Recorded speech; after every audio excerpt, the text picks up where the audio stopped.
The crash shattered the Tuesday morning silence. Margaret Sullivan Mitchell found her husband face down on their kitchen floor, blood seeping through his blue work shirt, the same shirt she'd ironed just last night, like she had every Sunday for 46 years. Robert. Her hands shook as she dialed 911, her voice breaking. Please, my husband. When the paramedics arrived, they moved with practiced efficiency. The younger one reached for Robert's shirt. Sir, we need to see. Robert's eyes flew open. His hand shot out, gripping the EMT's wrist with surprising strength. No, he gasped. Don't. They'll see. Mr. Mitchell, we're here to help. Not the hospital. His voice cracked with something worse than pain. Terror. Please, can't let them. No. The EMT's face went pale as he peeled back the blood-soaked fabric. Jesus Christ, he whispered. Margaret had been married 46 years. She'd never seen her husband's bare back until now. Leave a like and share your thoughts in the comments along with the city you're watching from now. Let's continue with the story. Robert Bob Mitchell had turned 68 last October, celebrated with a quiet dinner at the Millbrook Diner, meatloaf, mashed potatoes, and Margaret's homemade apple pie brought from home. He'd retired from Harrison Steelworks 5 years ago. After 43 years of swinging hammers and pouring molten metal, his hands were scarred from decades of labor, his back perpetually bent from years of heavy lifting, or so everyone thought.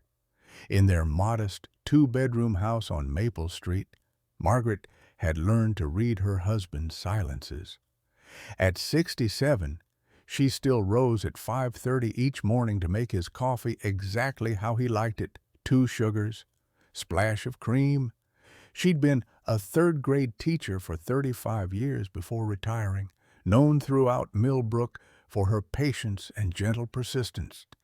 Those same qualities had sustained her marriage through decades of unspoken distance. Every Sunday night, without fail, she ironed his blue work shirt. Every Monday, he wore it for 46 years. This ritual had remained unbroken. She never questioned why he insisted on this particular shirt, or why he changed in the bathroom with the door locked, or why he never, not once, removed his shirt in front of her.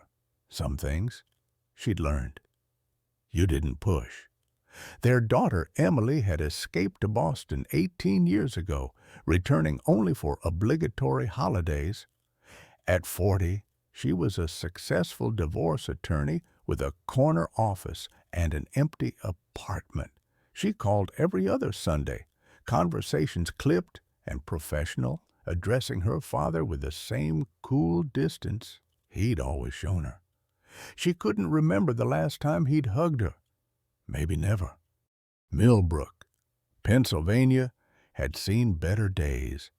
The steel mill closed in 2003, taking half the town's jobs with it. Population had dwindled from 15,000 to barely 8,000.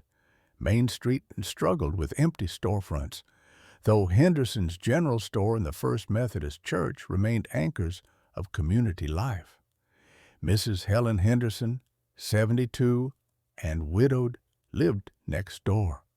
She noticed things others missed, how Robert never worked in his garden without a long-sleeved shirt, even in August heat, how he flinched at loud noises, how sometimes, late at night, she'd hear him crying out in his sleep through their shared wall. In the town square stood a Vietnam War memorial. Dedicated in 1982, 43 names were carved into black granite.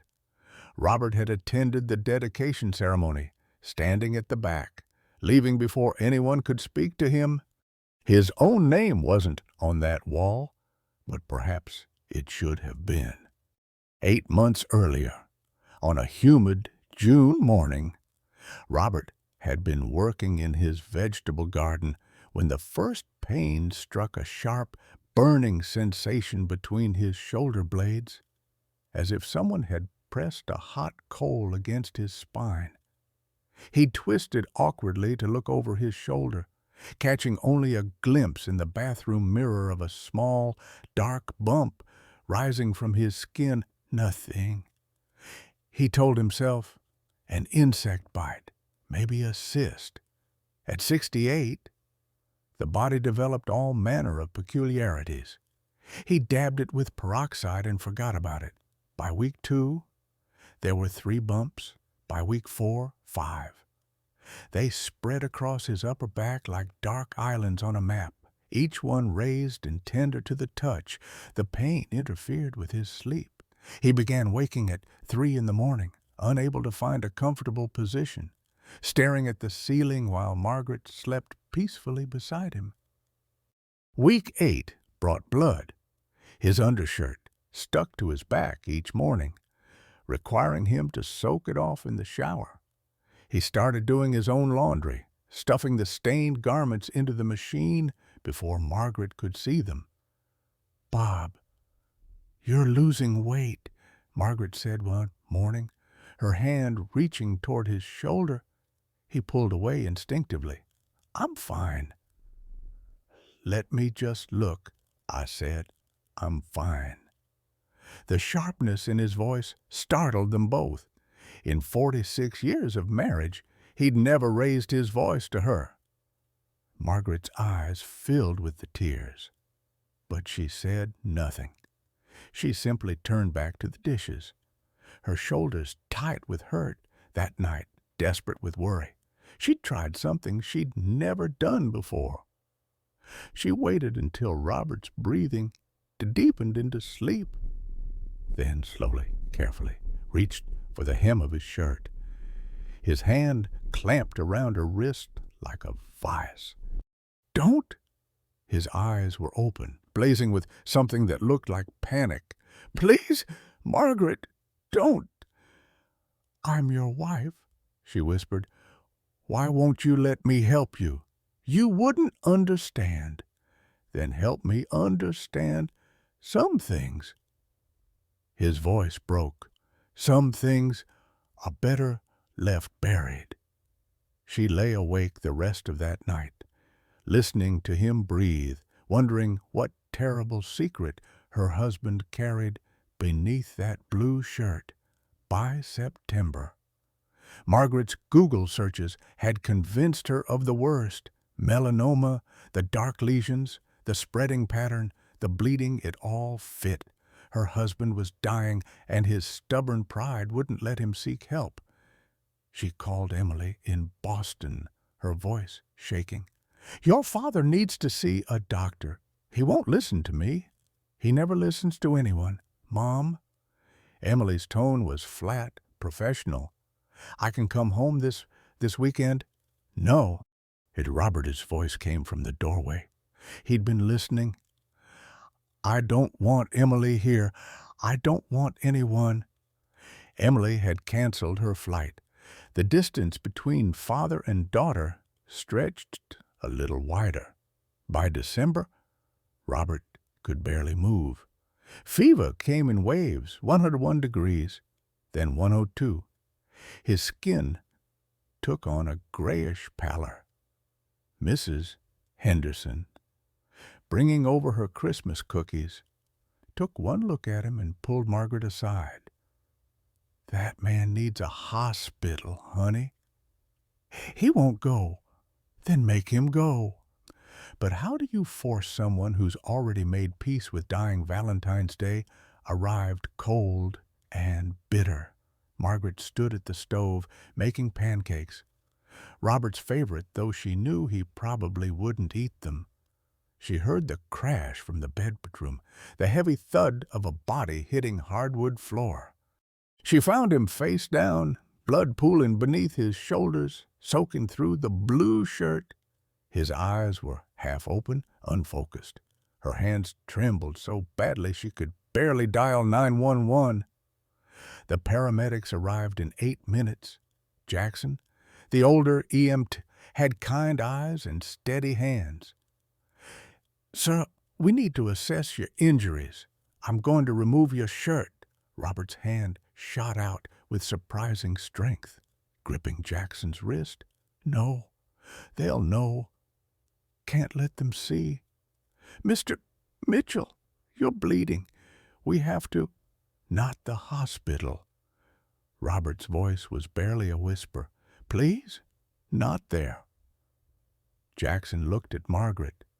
She nodded, tears streaming down her face. She'd been patient for 46 years. "No more. Do what you have to do."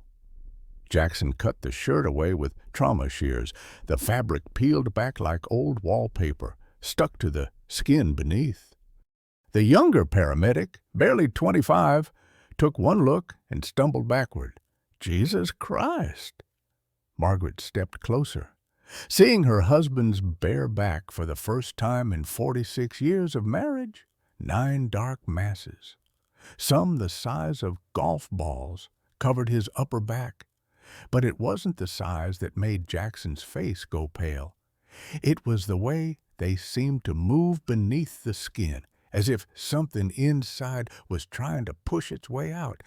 Millbrook Community Hospital's emergency room had seen its share of trauma over the years, but the nursing staff gathered in unusual numbers around Robert Mitchell's gurney. Dr.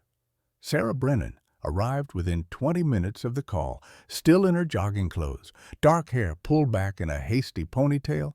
She was 42, had returned to Millbrook 3 years ago, after her father died alone in a Philadelphia VA hospital, waiting for care that came too late. She'd sworn then to be the kind of doctor who actually showed up. One look at Robert's back, and she understood why they'd called her. "Get him to CT scan," she said quietly, "and call the lab.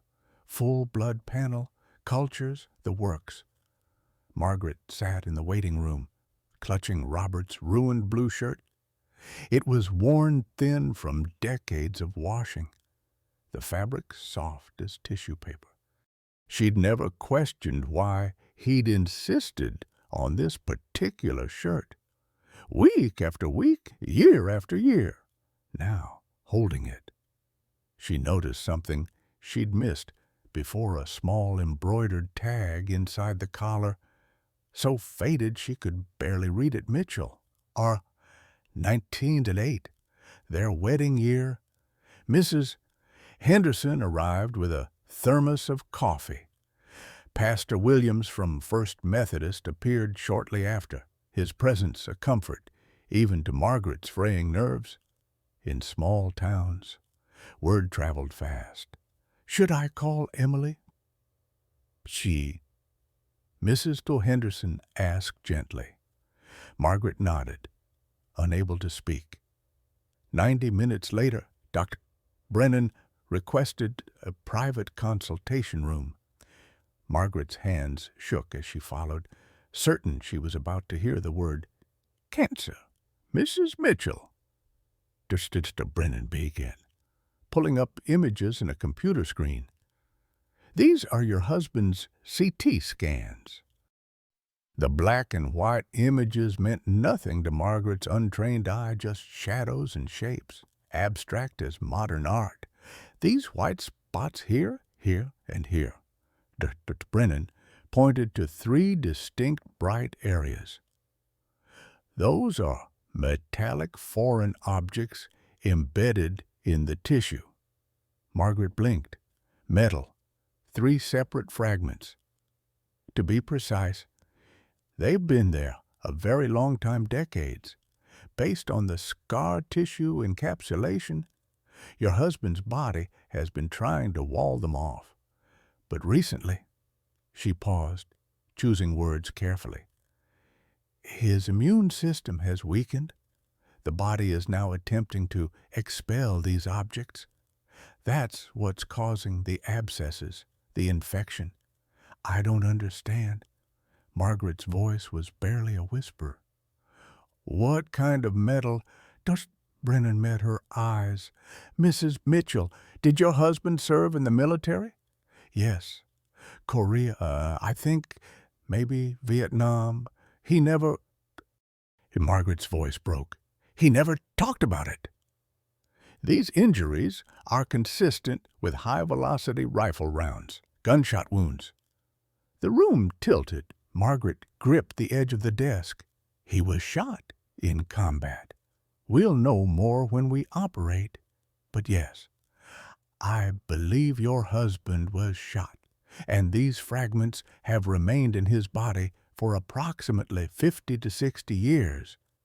Margaret's mind raced backward through the years. 46 years of marriage, of sleeping beside a man who carried bullets in his back, of loving someone who'd never told her he'd been wounded in war. Why wouldn't he tell me? Dr. Brennan's expression softened with understanding. Trauma affects people in different ways, Mrs. Mitchell. Sometimes the wound that won't heal isn't the physical one. By evening, the story had spread through Millbrook. The local VFW commander arrived, wanting to arrange a ceremony. The newspaper editor requested an interview. Margaret fielded calls with growing confusion. Everyone assumed Robert was a wounded hero, injured by enemy fire while serving his country. She wanted to believe it too. It made sense. It explained everything: the silence, the shame, the decades of hidden pain. But something nagged at her. The way Robert had fought the paramedics. Not just privacy, terror. As if exposure itself was the wound. Emily arrived at 11 o'clock that night, having driven through a snowstorm from Boston. At 40, she still looked like the little girl who'd once begged her father to play catch, to go swimming, or to just be present. That little girl had grown into a woman who'd learned to expect nothing.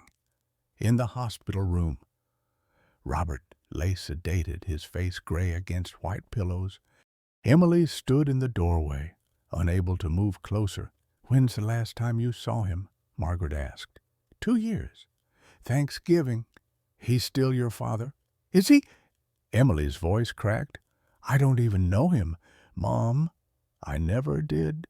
Margaret pulled her daughter into an embrace, the first in far too long. They sat vigil together through the night. Two women who'd loved the same man from a distance, neither understanding why he'd kept them there. At 3 a.m, Emily went to her parents' house to collect Robert's things.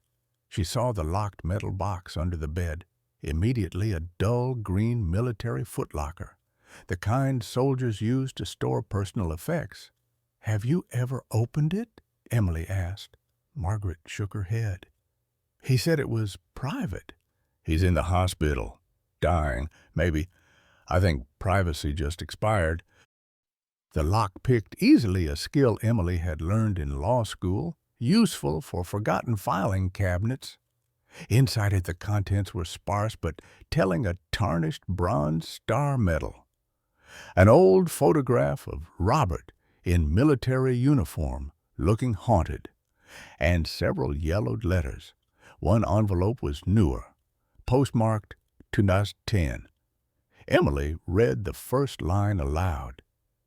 Dear Robert, I don't expect forgiveness for what I did. Who's it from? Margaret whispered. Emily checked the signature. Harold Harding, Lieutenant Colonel, U.S. Army, retired. They looked at each other, the same question forming. Should we read them? Emily asked. Not without his permission. Margaret said, though her hands trembled with the need to know. They returned everything to the box except the photograph, which Margaret tucked into her purse. She needed to see him as he'd been young, whole, before whatever happened had broken something inside him at dawn. Dut dut. Brennan explained the surgery. The risks were substantial at Robert's age: infection, bleeding, organ damage. Without surgery, he'd be dead within weeks. Robert, awake now and lucid, refused to sign the consent form. "Let me die with dignity," he said. "What about us?" Margaret's voice shook with 46 years of patient silence, finally breaking. "Don't we deserve the truth? Don't I deserve to know my own husband? You'll be better off not knowing." Emily stepped forward, using the word she hadn't spoken in over a decade. "Dad, please." Robert's eyes widened at hearing it. "You called me Dad? I need you to fight. Emily's voice broke. "I need to know who my father is before it's too late." Something shifted in Robert's face. Not surrender, exactly. More like the first crack in a dam that had held for 5 decades. "If I do this," he said slowly, "and if I survive, I'll tell you everything, the whole truth, but you might not love me afterward." Margaret took his hand. "I've loved you for 46 years. Try me." The operating room at Millbrook Community Hospital held a chill that had nothing to do with temperature. Sarah Brennan stood at the surgical table, Robert Mitchell's sedated form before her, the monitors beeping their steady rhythm. Nurse Ronnie Martinez, 23, and in her first year, assisted with the careful precision of someone determined not to make mistakes. "Scalpel," Brennan said. The first incision revealed more infection than the imaging had shown. Pus and inflamed tissue surrounded each mass. The body's decades-long battle visible in layers of scar tissue. "Suction. Let's get a clear field." The first fragment was encased in nearly 2 centimeters of calcified scar tissue, the body's attempt to wall off the foreign invader. Brennan worked carefully, her movements economical and precise. The fragment came free with resistance, dropping into the surgical tray with a soft clink. Ronnie leaned closer, frowning. "Doctor, that looks like a bullet fragment." "Yes." Brennan examined it under the light. 7.62 millimeter. The surgical technician, a veteran himself, went still. "Doctor, that's an MO round." The words hung in the sterile air. "American ammunition," Ronnie whispered. Brennan's jaw tightened. "Let's continue. Fragment 2. This one lay deeper, nestled dangerously close to the spine. Sweat beaded on Brennan's forehead despite the cool temperature. One wrong move could mean paralysis. She worked with infinite patience, separating tissue, following the fract's path backward through time. When it came free, there was no mistaking it. Same caliber, same type, made in America, fired into an American soldier's back. But Ronnie's voice trembled. "Everyone thinks he was shot by the enemy. The VFW came. They want to honor him. Focus. Nurse Martinez, fragment 3. The third was the deepest, lodged near the left lung. This one was fully intact. Not a fragment, but a complete bullet that had somehow lost momentum before it could exit the body. It had been there so long that tissue had grown around it, like a pearl around sand. The body simultaneously trying to expel and contain it. The extraction triggered bleeding. Robert's blood pressure dropped sharply. Pressures falling, 90/60, 80/50. The anesthesiologist's voice was tight with concern. "Clamp! I need more suction here." Brennan's hands moved with controlled urgency. "Come on, Mr. Mitchell. You've survived this long. Don't quit on me now." The monitors showed his heart rate climbing, then falling. 120 beats per minute, then 90, then 70, then 50. Doctor, I see it. She found the bleeder, cauterized it, packed the wound slowly. The blood pressure stabilized. Okay, we're good. Let's close him up. When the third bullet was finally laid beside its companions in the tray, Brennan studied them with a forensic eye. 3 bullets, tight grouping pattern, all entrance wounds. From behind. This wasn't combat chaos. This was deliberate. Someone had shot Robert Mitchell from behind. Someone on his own side had tried to execute him. Ronnie was crying quietly. Who would do this in the waiting room? Margaret and Emily existed in a timeless space where 6 hours felt like 6 minutes and 6 years simultaneously. Mrs. Henderson had brought sandwiches that no one touched. Pastor Williams sat with them through the darkest hours before dawn, his presence a steadying force. Other families came and went, a woman whose father had broken his hip, a young couple with a child running fever, normal emergencies, fixable things. Margaret couldn't stop thinking about the letters in the metal box. They'd left them at home, respecting Robert's privacy even now. But the questions gnawed at her. I've been married to him for 46 years, she said to no one in particular. How did I not know? Emily's voice was hollow. I grew up in the same house. He pushed me away my whole life, and I never understood why. I thought, she swallowed hard, I thought he didn't love me, that I wasn't good enough for him somehow. Oh, honey, Margaret pulled her daughter close. It was never about you. Then what was it about? I don't know. But I'm starting to think he's been punishing himself. For what? I don't know. But he's been in prison for decades, and we've been locked out with him. The VFW representative had left his card, eager to arrange a ceremony. The newspaper editor had called twice. Everyone wanted to honor the wounded hero, the man who'd carried enemy bullets in silence for half a century. But Margaret felt a creeping dread that the story wasn't that simple. At 10 a.m., Brennan emerged, still in her scrubs, exhaustion carved into her face. Margaret and Emily stood as one. He's alive! Relief made Margaret's knees weak. Emily caught her. But there's something you need to see. Brennan led them to a small consultation room where 3 bullets lay in a clear container, clean of blood but still bearing the marks of their long captivity. These are what we removed from your husband's back, Brennan said carefully. They're 7.62 millimeter rounds, standard U.S. military issue. M16 rifle ammunition. Margaret stared at them. I don't understand. Your husband wasn't shot by the enemy, Mrs. Mitchell. He was shot by American forces, by someone on his own side. The room tilted. Emily grabbed her mother's arm. The placement of the wounds, the grouping pattern, these weren't stray rounds from friendly fire. Someone aimed at your husband from behind and pulled the trigger 3 times.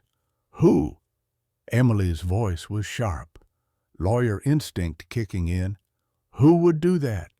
I don't know, but I think your husband does. Margaret thought of the letters, the name Harding. I don't expect forgiveness for what I did. Oh, we need to go home, she said suddenly. Now. An hour later, Margaret and Emily sat at the kitchen table with the metal box between them. Pastor Williams had come along, sensing they'd need support for whatever they were about to discover. Margaret opened the box with shaking hands. The bronze star lay on top. Its ribbon faded, but the medal itself, still gleaming, she read the citation aloud.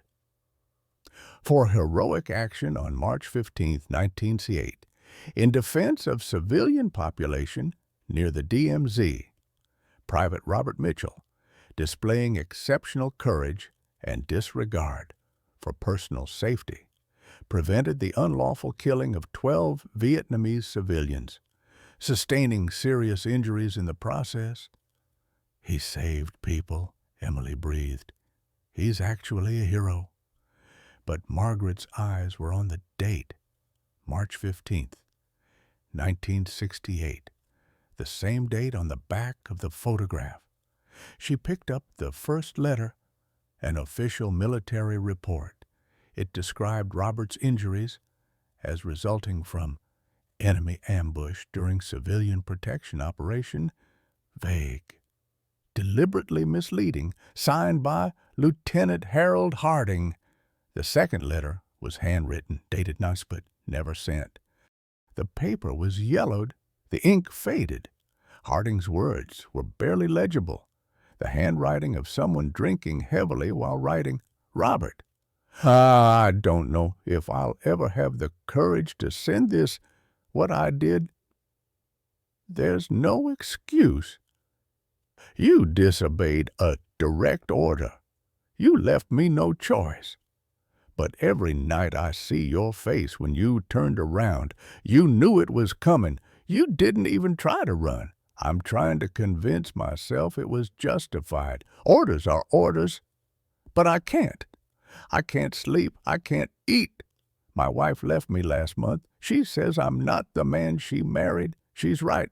I'm the man who shot his own soldier for trying to save children. God forgive me." Margaret's hands shook so badly, Emily had to take the letter from her. The third letter, postmarked 1985, was longer.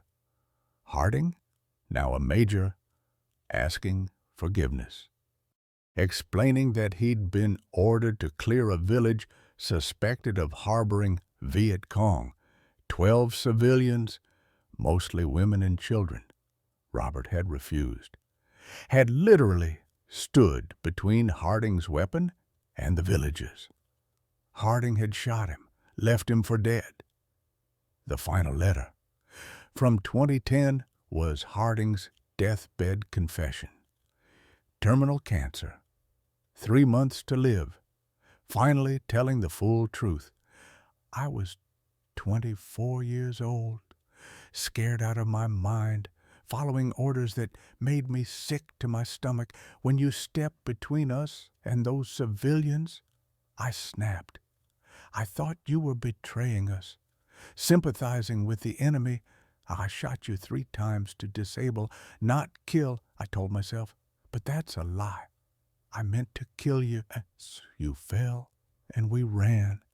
I filed a false report. You somehow survived, were found by those same villagers, nursed back to health, returned to base. No one questioned the story. The Bronze Star was guilt money. You earned it. You saved 12 people. But I couldn't let anyone know the truth, that I'd tried to murder you for doing the right thing. I've lived in hell for 42 years, destroyed my marriage, lost my kids, drank myself almost to death multiple times. Last month, the doctors gave me 3 months. I'm writing this with hands that shake from chemo and guilt. You were the brave one, Robert. I was the coward.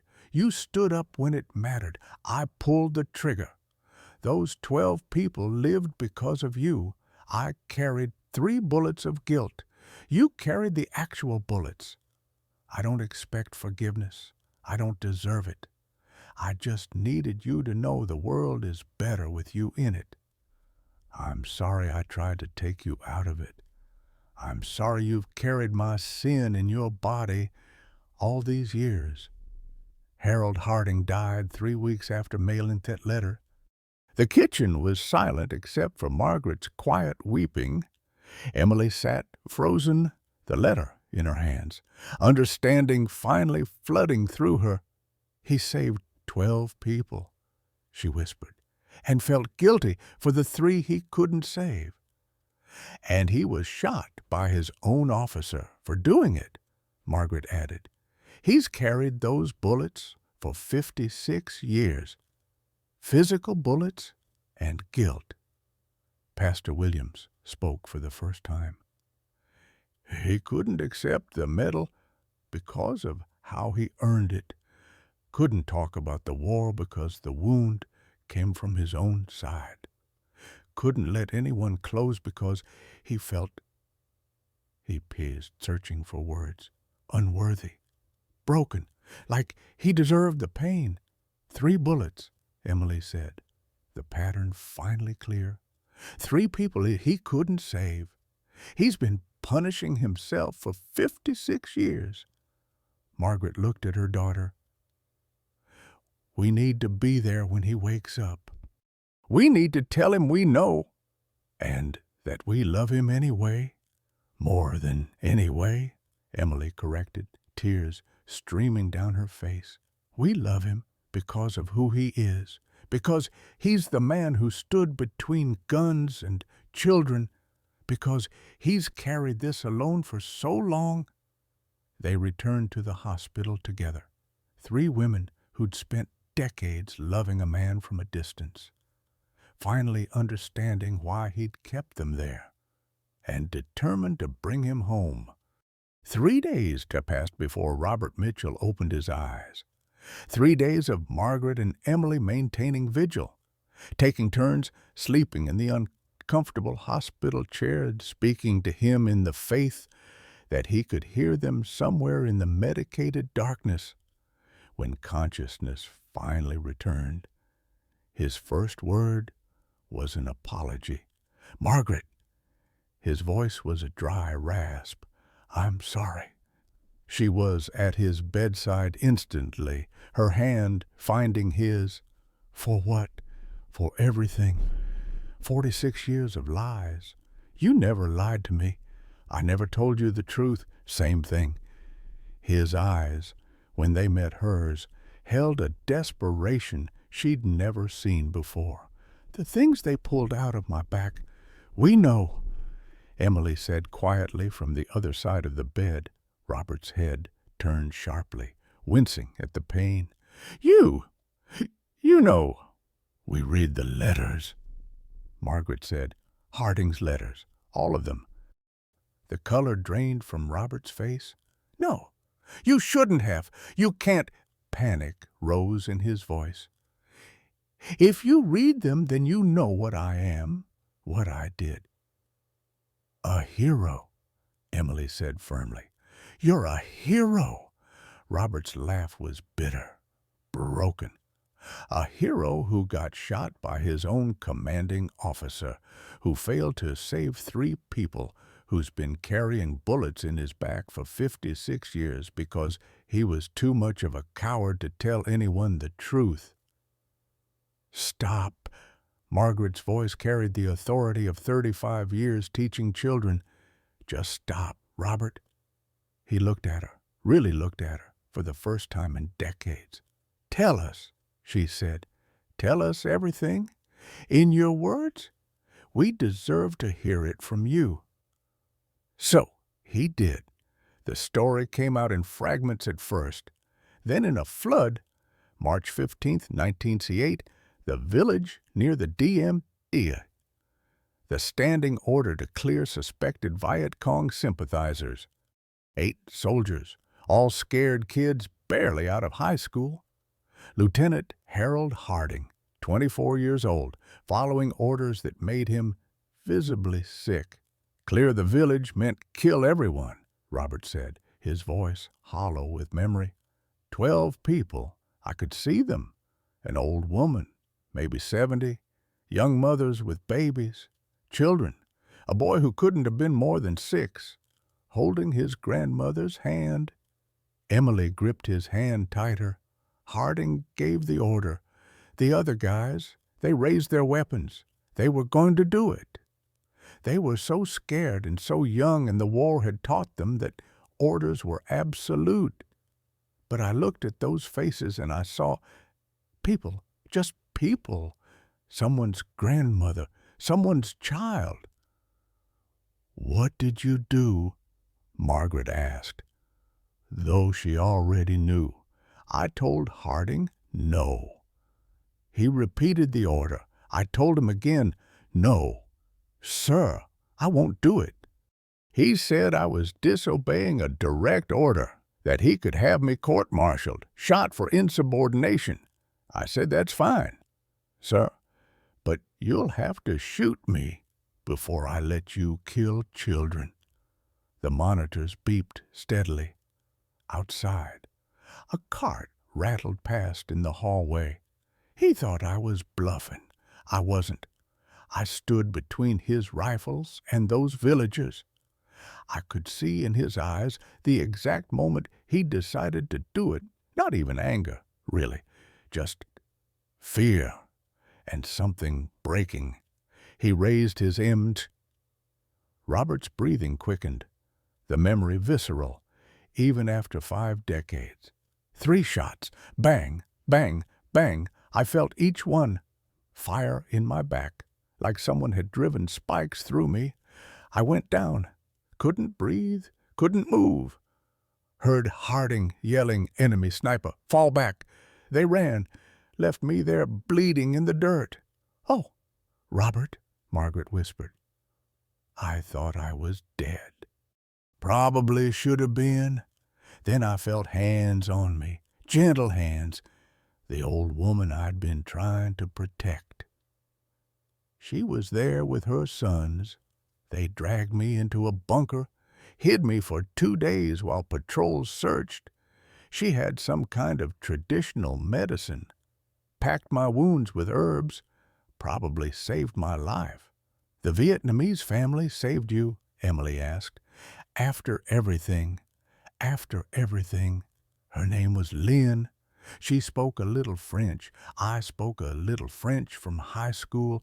She told me I was a good man, that Buddha smiled on me. But I kept saying, "I'm sorry. I'm sorry 3 of your neighbors died before I could stop him. 3 people, an old man and 2 women. Harding shot them before I could react." His voice broke. "Lynn said you cannot save everyone.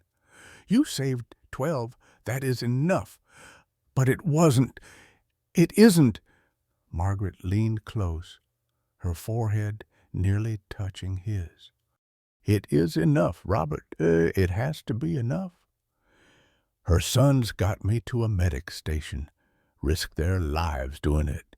The medic asked no questions. Injuries were common. Stories were always confused. Harding had already filed his report. Enemy ambush. I was recommended for the Bronze Star for my actions prior to injury. The cover-up was complete. "Why didn't you tell the truth?" Emily asked. "Why not report what really happened? Who would believe me Harding was an officer? I was a grunt who disobeyed orders. In 1968, you didn't question authority. I thought if I told anyone, I'd be the one court-martialed, blamed for the deaths. So I said nothing, accepted the medal I didn't deserve, came home with bullets in my back and guilt in my heart." "You deserve that medal," Margaret said fiercely. "You saved 12 people and failed 3. You're not God, Robert. You're just a man who tried to do the right thing." Robert's eyes finally met hers fully. "I didn't want to burden you. I thought if you knew the truth that I was broken, that I'd been shot by my own side, that I carried this weight, you'd leave. Or worse, you'd stay out of pity. So I hid it. Wore long sleeves. Changed in the bathroom. Kept the bullets as punishment, as a reminder that I didn't deserve happiness." "Is that why you pushed me away?" Emily's voice cracked. "All my life, you were so distant. I thought you didn't love me, that I wasn't good enough. Oh, sweetheart." Robert's tears came freely now. "I loved you so much it terrified me. You were perfect and pure, and I was broken. I thought if I got too close, my brokenness would infect you somehow. So I pushed you away, pushed everyone away. The bullets were my prison. I was serving a sentence for surviving when others died. Emily leaned down and wrapped her arms around her father for the first time she could remember. You don't have to serve that sentence anymore. Margaret joined the embrace, careful of his surgical wounds. For long minutes, the three of them held each other, 56 years of silence finally breaking like a fever. Nurse Ronnie, checking his vitals, quietly wiped her eyes. Dr. Brennan, stopping by on rounds, paused in the doorway, giving them privacy for this moment of healing. When Robert could speak again, his voice was different, lighter somehow. I don't know how to let it go. The guilt, the shame, it's been part of me for so long. We'll teach you, Margaret said, day by day, hour by hour. You don't have to carry it alone anymore. Pastor Williams arrived that evening. Word had spread through Millbrook, not the full story, but enough. The VFW commander came, a Vietnam veteran himself. Instead of the ceremony he'd planned, he simply said, "Welcome home, brother. For real this time." The local newspaper ran a respectful piece, Local Heroes' Decades-Long Secret. The community responded not with sensationalism but with support. Care packages appeared at the hospital. Cards from people Robert barely knew, all saying the same thing: "We're proud of you. Thank you." In the quiet of that evening, with Margaret dozing in the chair and Emily reading beside his bed, Robert felt something he hadn't felt in 56 years. Peace, not complete, not permanent, but there, a small beginning. The second week of recovery began with hope. Robert was moved from intensive care to a regular room. Physical therapy started small movements, assisted walking, his color improved. Margaret allowed herself to believe the worst was over. Then, on day 14, his temperature spiked to 103. "It's just a setback," Dr. Brennan said, but her eyes told a different story. "We're adjusting as antibiotics." By evening, the fever had climbed to 104. Robert's skin burned to the touch. The infection, which everyone had believed was conquered, had resurged with a vengeance. The wounds were infected for 8 months before treatment. Brennan explained to Margaret and Emma Mealy in the hallway. "We cleaned out what we could see, but infection had spread into deeper tissue. Sepsis is developing." "What does that mean?" Emily asked, though her legal training had already provided the answer. "It means we need to operate again. Soon, tonight, possibly." Margaret looked through the window at her husband, who seemed to have aged a decade in hours. What are the risks?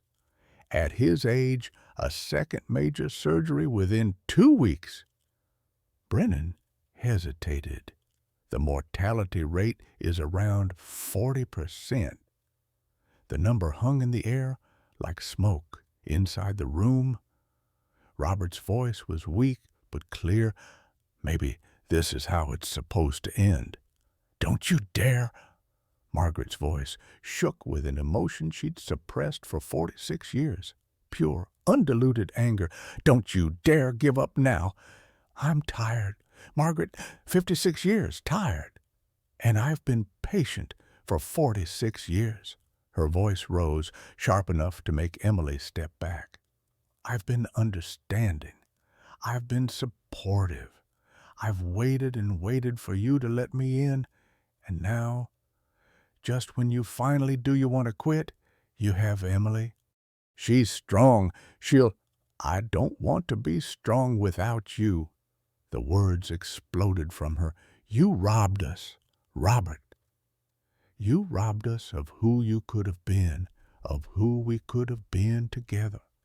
And now you want to rob us of the time we have left? Margaret, no. Tears streamed down her face. 46 years. Do you know what 46 years of loving someone from a distance feels like? Of sleeping next to a stranger? Of raising a daughter alone because her father was too busy punishing himself to be present? Emily stood frozen, watching her mother finally break. I'm angry, Margaret continued, her voice raw. I'm so angry at you for wasting our lives together, for choosing guilt over us, for picking those damn bullets over your family every single day. Robert's face crumpled. You have every right. Stop saying that. Stop being so damn understanding of my feelings while ignoring them. I don't want you to acknowledge my right to be angry. I want you to fight. I want you to choose us for once in 56 years. Choose life over death. She turned and walked out, her shoulders shaking with sobs. Emily followed, finding her mother collapsed against the hallway wall. Mom, I can't lose him, Margaret whispered. Not now. Not when I just finally met him. The real him. He has to choose to live. What if he doesn't? Inside the room, Nurse Ronnie checked Robert's vitals in silence. Finally, she spoke. She's right to be angry. I know. She loves you. I know. Then stop punishing her for it. 2 hours later, Emily returned with the metal box. From it, she pulled a small carved wooden Buddha, worn smooth by decades of handling. Len gave you this, Emily said. The woman who saved your life. She told you to live. That was 56 years ago. Robert took the Buddha, memory flooding through him.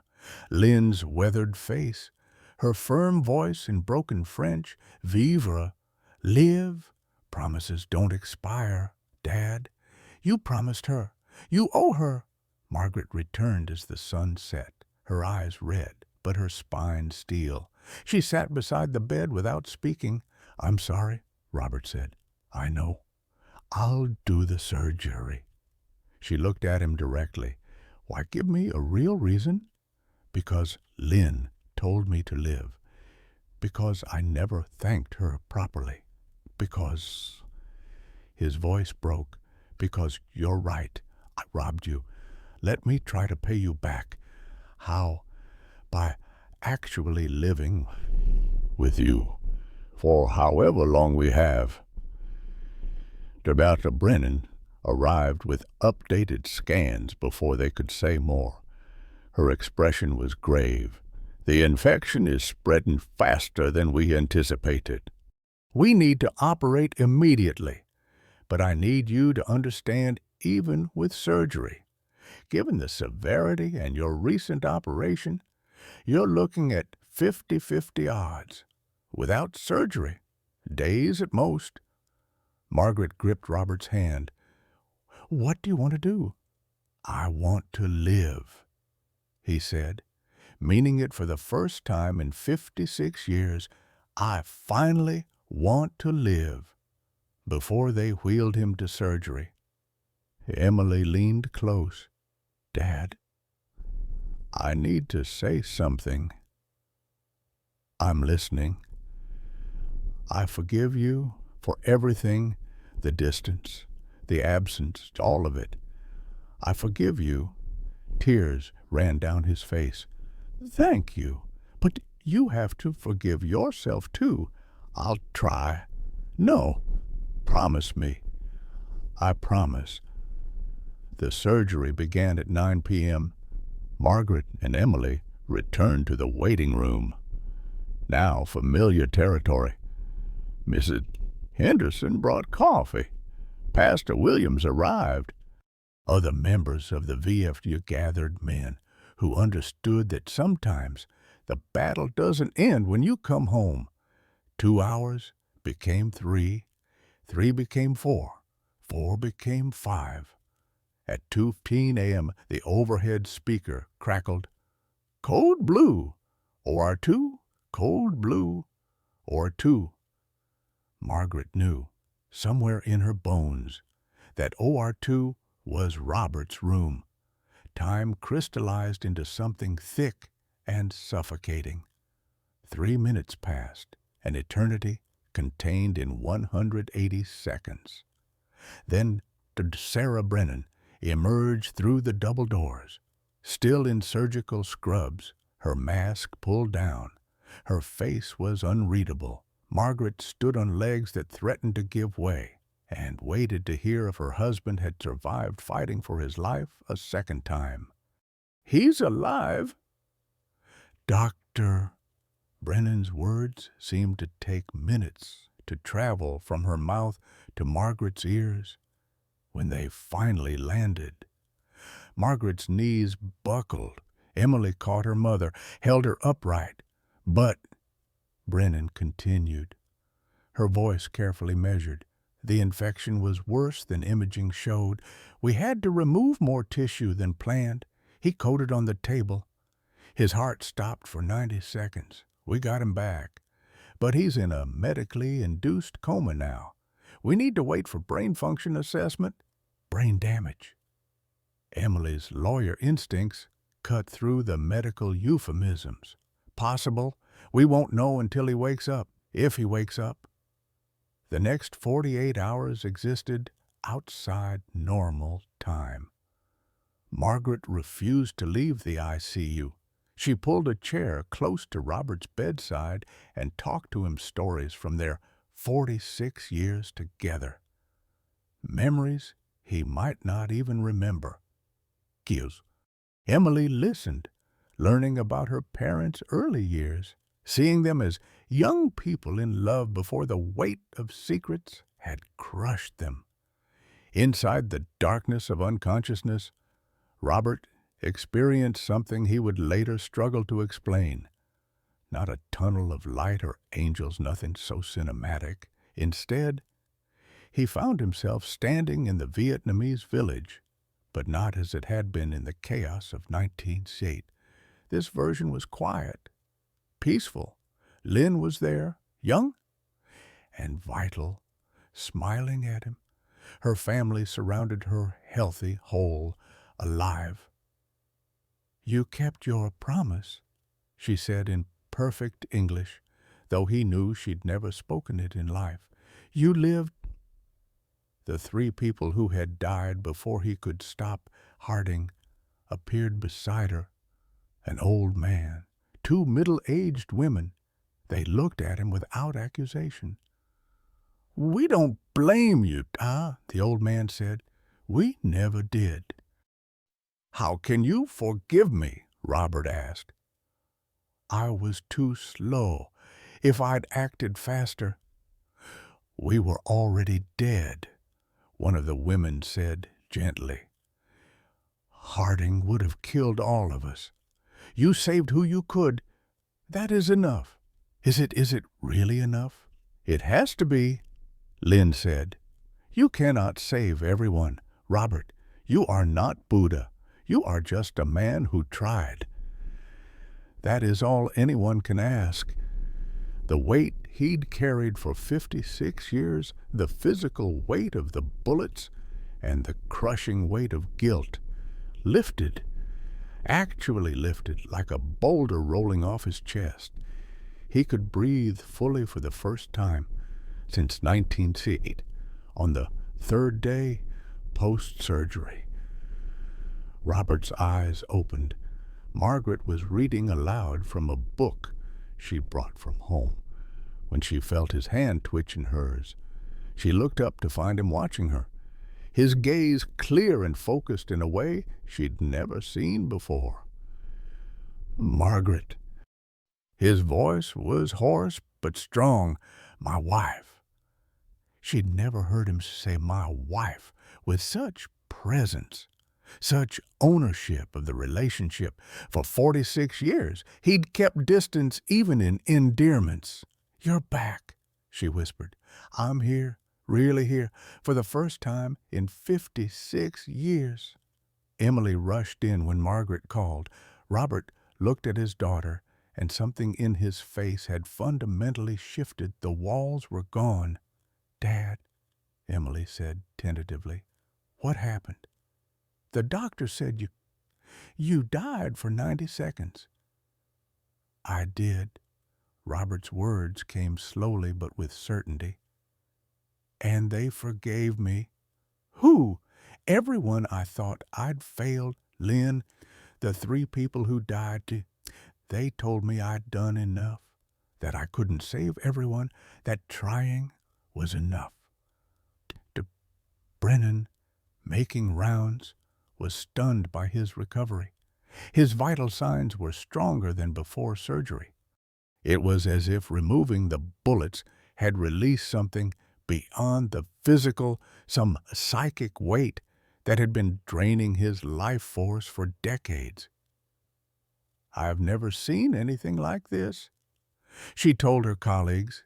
"It's as if he's been reborn."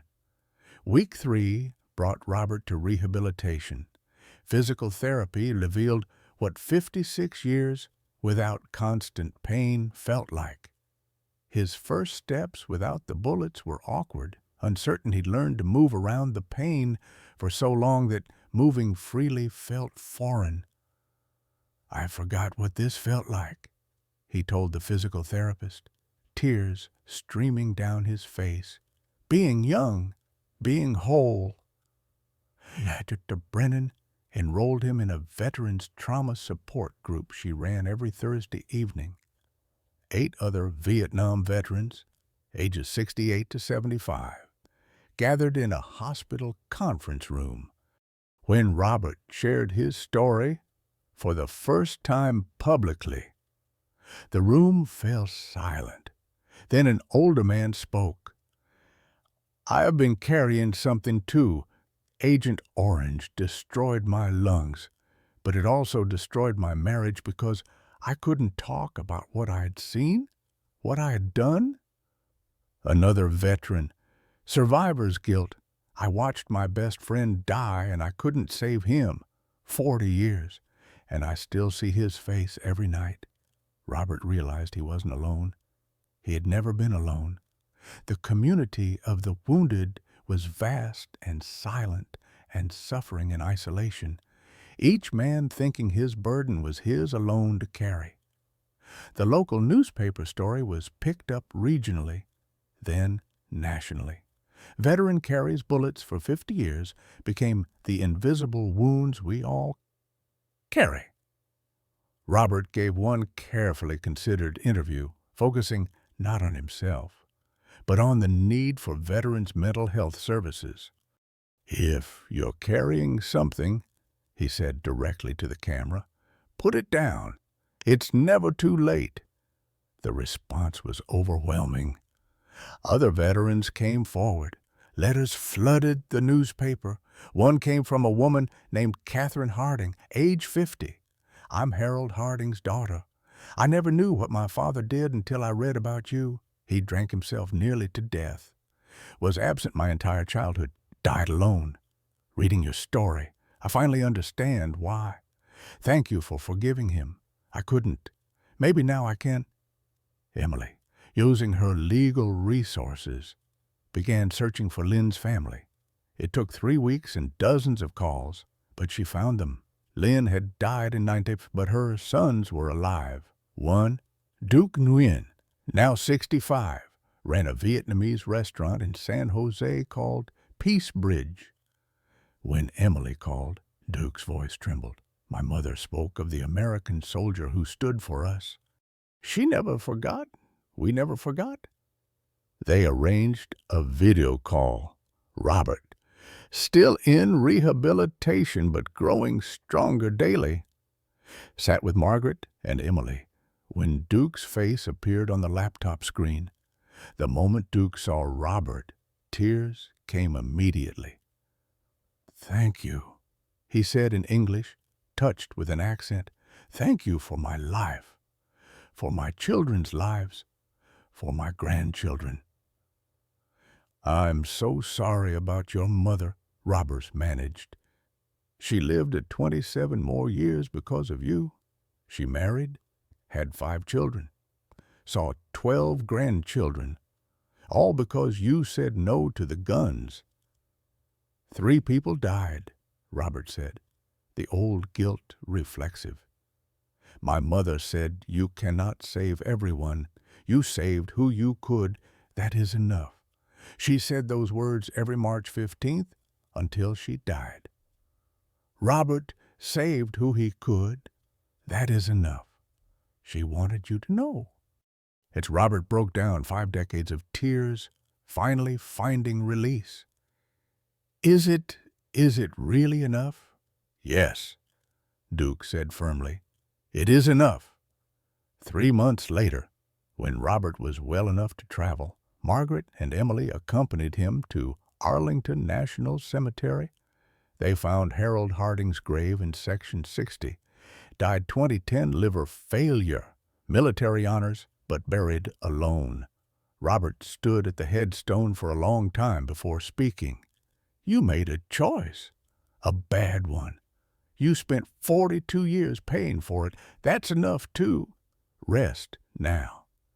He placed a small stone on the grave, a gesture of remembrance and peace. Emily asked quietly, "Are you okay?" "I am." He suffered too, just differently. The war didn't have winners, just survivors. And we're all casualties, one way or another. In May, the VFW insisted on a public ceremony. Robert initially refused, but Margaret convinced him. "Let them honor you. You earned it." The ceremony was held in Millbrook's Town Square, at the Vietnam Memorial, where Robert's name had never been carved. 200 people attended. Robert wore his Bronze Star for the first time in public, pinned to a simple blue shirt, not the old one Margaret had ironed for decades, but a new one, short-sleeved, scars visible. His speech was brief. "I'm not a hero. I just tried to be human when the situation demanded inhumanity. That should be the baseline for all of us, not something worth a medal. But I accept this honor for the 12 people who lived, for the 3 who didn't, and for Lynn, who taught me that trying is enough." The standing ovation lasted 3 minutes. That evening, national news covered the ceremony. Robert's message about invisible wounds, about forgiveness, about the cost of silence resonated.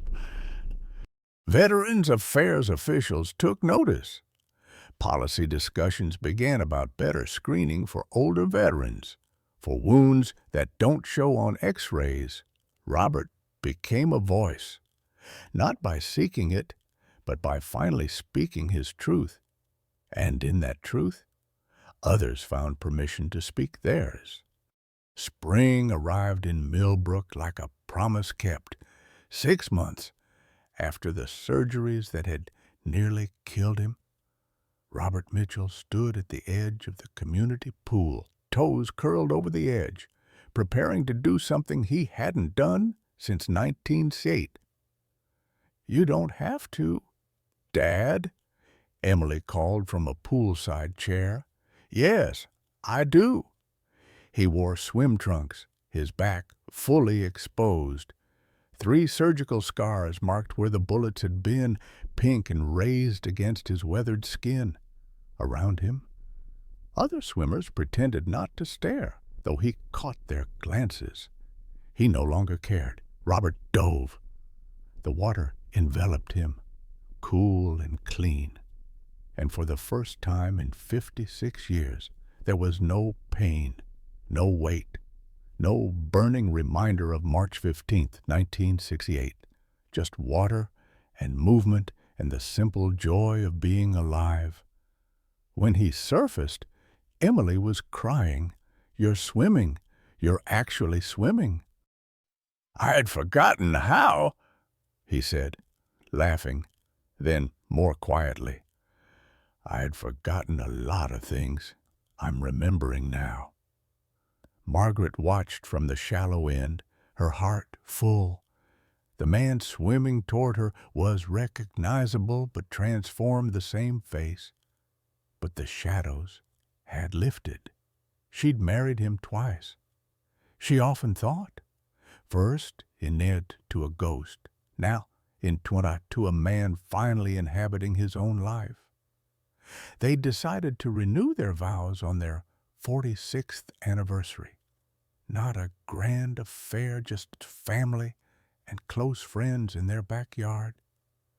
Pastor Williams officiating under the old oak tree where Robert had once buried his secrets.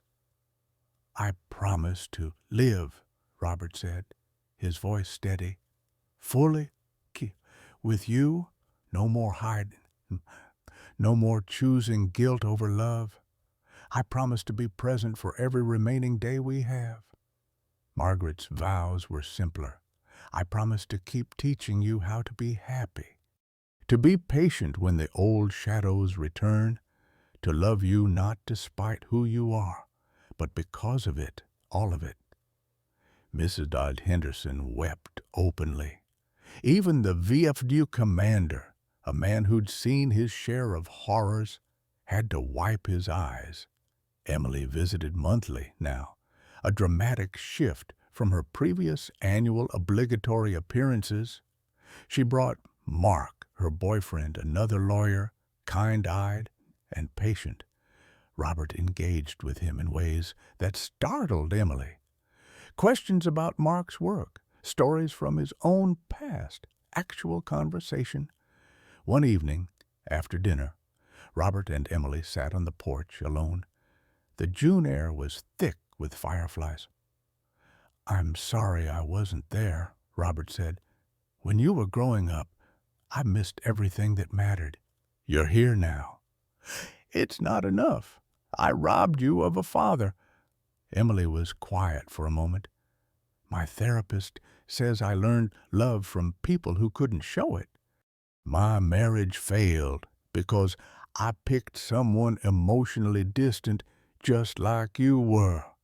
I was trying to fix with my husband what I couldn't fix with you." Robert's throat tightened. "I'm so sorry. But here's the thing, Dad. I'm not angry anymore. I understand now. You weren't rejecting me. You were rejecting yourself.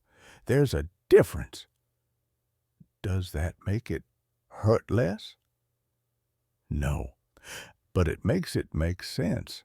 And sense is the first step toward healing." Mark proposed in July. Emily said yes. The wedding was set for the following June, and for the first time in her life, Emily felt genuinely excited to have her father walk her down the aisle because she knew he'd actually be present, not just physically attending. The Monday morning ritual transformed. Robert still wore a blue shirt. Margaret still ironed it Sunday nights. But now it was short-sleeved, scars visible. The ritual had become a choice rather than armor. They ironed together now, talking about their week ahead, making plans, existing in the simple intimacy of shared domestic tasks. "Why do you still wear it?" Margaret asked one Sunday. "Because it reminds me, not of what I survived, but of what I chose. Every Monday, I choose to be seen, to be known, to be here." At Millbrook Community Hospital, Brennan's Invisible Wounds Project had grown beyond anyone's expectations. 30 veterans now attended weekly support groups. Free counseling was provided through grants Emily had helped secure. Robert was both spokesperson and participant, his presence giving others permission to speak their own truths. One veteran a 72-year-old Marine, broke 40 years of silence about watching his entire platoon die. "I thought I was the only one carrying this," he said. "Robert saved my life by sharing his story. I was planning to, well, I was planning not to be here anymore. Now I am." The VFW created a buddy system, veterans, checking on each other weekly. Mrs. Henderson coordinated civilian allies. The corner table at Millbrook Diner became an unofficial gathering spot where veterans could sit, talk, or simply share silence with others who understood. Emily developed a program called Real History for schools. Veterans visited classrooms to share truthful accounts of war, not glorifying it, but humanizing the soldiers who fought. Robert visited his old elementary school, where Margaret had once taught. Her former students now had children sitting in those same classrooms, creating a full circle of legacy. In June, Robert, Margaret, and Emily flew to San Jose to meet Duke Nguyen's family. At the airport, Duke embraced Robert immediately, both men weeping without shame. My mother prayed for you every day," Duke said. "She lit incense on every March 15th. She said, 'One day, Robert will find peace. Buddha will guide him home.'" At Duke's house, 25 members of the Nguyen family gathered, 3 generations, all alive because Robert had said no to killing. Each person thanked him individually. The youngest, Duke's 8-year-old granddaughter named Lon, after her great-grandmother drew a picture of Robert as a superhero. "I am not a hero," Robert protested gently. "Great-grandma said you were." Little Lynn insisted. She told us stories, the brave American who stood between guns and families. The dinner was a feast of Lynn's recipes, preserved through 3 generations. Robert was overwhelmed, barely able to eat, his emotions too raw. When Duke told his mother's story, how she'd hidden Robert for 2 days, risked her life getting him to a medic, how she'd taught her children that some Americans were good, like Robert. Robert broke down completely. They visited Duke's restaurant, Peace Bridge, where a wall displayed family photos. One recent edition showed young Robert in his 1968 military photo. The caption read, "Our American brother who chose love over orders." At a Buddhist temple, Duke offered incense for his mother's spirit and for Robert's healing. The monk spoke through Duke, translating, "You carried a burden meant for all humanity. You can put it down now. Buddha accepts it." Robert had tried to return the wooden Buddha Lynn had given him and knighted, but Duke refused. "My mother gave it to you so you would live. You honored her gift. Keep it. Live now." It's back in Millbrook. Emily helped Robert begin writing a memoir, not for profit, but for therapy and teaching. Working title, The Weight of Bullets. A veteran's press showed interest. Robert was terrified, but committed. "Your story deserves to be told," Margaret encouraged. A documentary filmmaker approached about creating a short film following Robert. Duke and other veterans in the support group, Robert agreed only if the focus was healing, not heroism. Filming began in late summer, with hopes for PBS broadcast and use as a veterans outreach tool. Emily reduced her divorce law practice to take pro bono cases, helping veterans navigate VA claims. She found that helping veterans helped heal her own father wound. Mark proposed in September, and Emily said yes. Their wedding was planned for June 25th, and for the first time, Emily could genuinely imagine her father walking her down the aisle with full presence. February 14th, 2012 marked 1 year since Robert's collapse. Not a celebration of the trauma, but of the awakening it had catalyzed.